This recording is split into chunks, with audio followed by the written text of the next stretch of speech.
Yo, yo, yo, what's good, guys? It's your boy Micro. Today, I'm actually going to be teaching you something rather than just showing you a bunch of charts and telling you my ideas.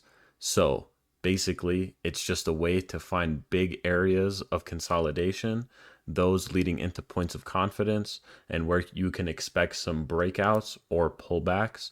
And all of it literally comes from previous data. So, when I say that, it's not just, some random numbers or, in this case, candlesticks made up. This shows you areas of contention and which areas specifically have a ton of volume, right? Basically, it's basically where big institutions, in this case with SPX, are buying and are selling. And in turn, you can just say support and resistance, right? Resistance is where people end up taking profit. Support is where people end up building their positions in order for them to be in profit, whether it be short term or long term, right? Historically, we've seen the market just continue to go higher and higher. And historically speaking, yet again, just based off of previous data, previous cycles, we always have some big downtrends and then we end up going higher and higher and higher. So, with that being said, right now we're on the time frame, 1 hour time frame for SPX. So within this, you can see that obviously I've already done a lot of my TA on this, and there's specific reasons for that. But one of the main reasons being is especially while we were hanging up here at all-time highs, and we ended up seeing some big levels consolidate, break up, break down, etc. All of this previous data provides for the bigger picture, and the bigger price in which we now stand at, right? So if you do look left, back in March of 2024, you see that SPX hit an all-time high. We ended up having a relatively big retracement down back to this 49.50 area. In this 49.50 area, we ended up coming back up, breaking above all-time highs. And the level that we ended up seeing a lot of contention at was this 52.2603, right? So just 52.26 basically. We ended up seeing a big breakup and then, held, broke up again, reached all-time highs. Then we broke down through, gap back up, came back down, rejected, etc., up until we got up to here, right? So with that being said, a lot of these points that were previous resistance, right, end up becoming a form of support. And when you see this happening, you want to have a confirmation of that breakout by a multitude of retests like we see here. There's a ton of retesting around this 52.26 area. Closing above it obviously would end up sending us higher, right? With that, when we did end up breaking, we would like to see, some consolidation, some support bounces rather up at these levels, because again, based on previous data and historical evidence, we have an area in which we were continuously rejecting before having a big drop to the downside. So after, confirming support over here, building up, coming back up top over here, we wanted to see it build, in which it did. Unfortunately, did not hold. We ended up coming back down again to this 52.26. This is where, we had a bunch of rejections, we had a bunch of failed breakouts, etc., and we ended up coming down. Now we came down, retested. Basically, I mean, we did break through about, what is that, 20, 36 points. But coming back up, we ended up ripping from this low right here.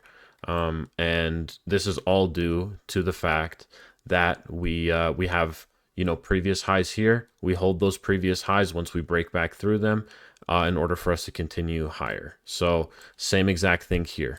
You see a bunch of rejections and then we ended up coming down, right? Now, what did we see after that? We saw a lot of support building right atop these levels, right atop these candles, 53.26.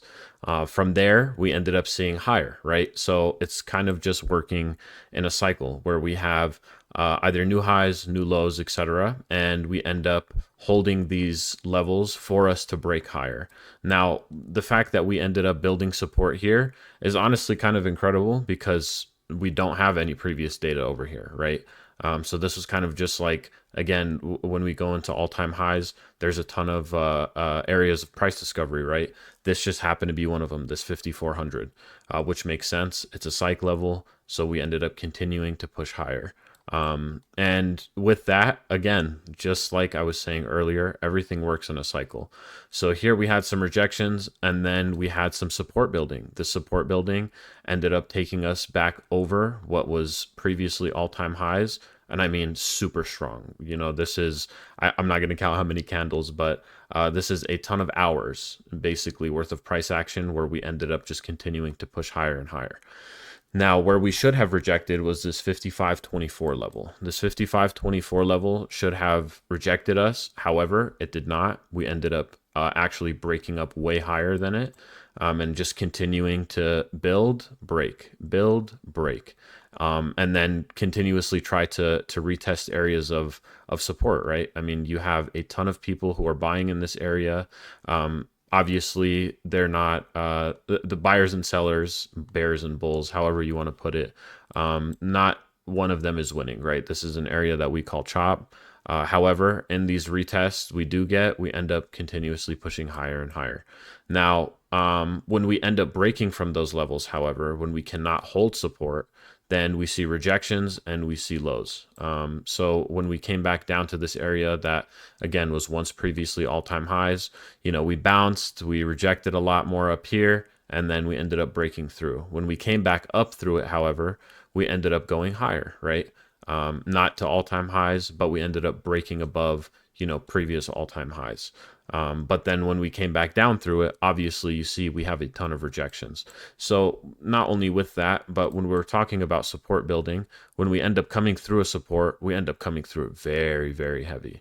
And that's something that everybody needs to keep in mind, right? Like when you have a lot of these head taps at the top of resistance points and it breaks out, you know, vice versa, it works down here as well. Whenever you have support breaks, you'll end up seeing a big, I guess, technically flash crash, where there's a lot of panic selling. But you also see a lot of buying down here too, right? I mean, again, this was a previous level of support. We ended up holding it and we pushed up a little bit higher into this area where we have a ton of support. At one point was resistance. So what could you, from this, what could you say happens in the future? Well, if we see 5400 break, we definitely know we're going to go down to this 5377. This 5377 breaks, we know we're going to go down to this 5326. So basically, we could have, you know, a 130-point move here, which is, and it's not out of the question, especially with the most recent price action. Now, if we do end up holding here, after bouncing here, you know, consolidating here, then I obviously expect us to push back up to this 5500. If we do push up to this 5500, we close above, then our long trigger, in my opinion, would be this 5508.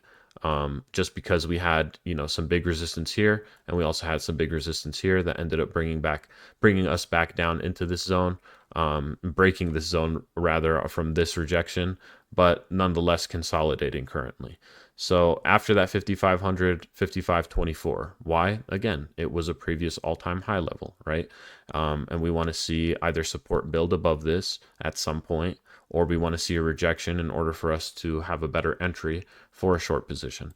So that's kind of just like the gist of some basic things that you should really know about trading. Is there's a ton of areas in which there's a lot of consolidation, and this consolidation either leads to, you know, very heavy breakouts, or this consolidation can also lead to very heavy selling, right? I mean, it works both ways. So just keep that in mind whenever you decide to look at a chart again. Look at areas in which price is extremely important, taking these head taps, as I like to call them, at specific levels. And once we break above, we definitely want to see it hold.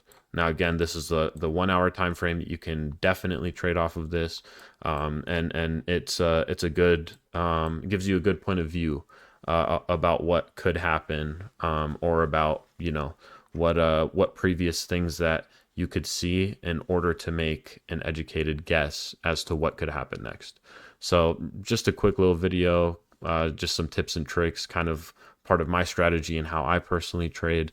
If you have any questions, any comments, any concerns, just let me know. If you want the Discord link, also comment down below. I would love to link it to you. And good luck this week. We have a ton of earnings. We have Microsoft, we have Meta, we have Rocket Money, Rocket Insurance. I forget exactly what. But we have a ton of tech earnings this week. So expect SPX especially to be extremely volatile, as tech currently runs the market and for the foreseeable future will continue to run the market.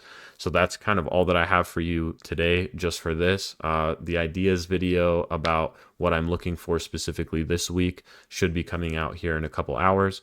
But I appreciate you watching. Remember to like, comment, and subscribe. And I'll catch you guys in a couple. Peace.